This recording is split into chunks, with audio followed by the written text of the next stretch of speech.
মেয়াদ 2026 পর্যন্ত 30/6/2026 পর্যন্ত আছে। এই প্রকল্পের যেহেতু এই প্রকল্পের কাজ চলমান আছে, আর বর্ষার সময় এই যে সাম্প্রতিক 1.5 থেকে 2 মাসের মতন যে বর্ষার যে সমস্যার কারণে আমাদের প্রকল্পের কাজটা একটু ধীরগতিতে চলতেছে এবং বিভিন্ন জায়গায় মানে চলাচলের সমস্যাও হচ্ছে।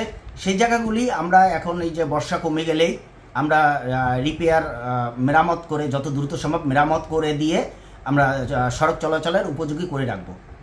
এই প্রকল্পের টোটাল 16,54,94,97,000 টাকার প্রকল্প। এই প্রকল্পের 55% মানে কাজ সমাপ্ত হয়েছে।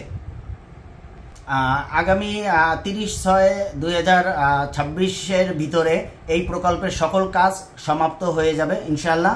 আমি মোহাম্মদ আসাদুজ্জামান, উপসহকারী প্রকৌশলী, সড়ক বিভাগ, শরীয়তপুর।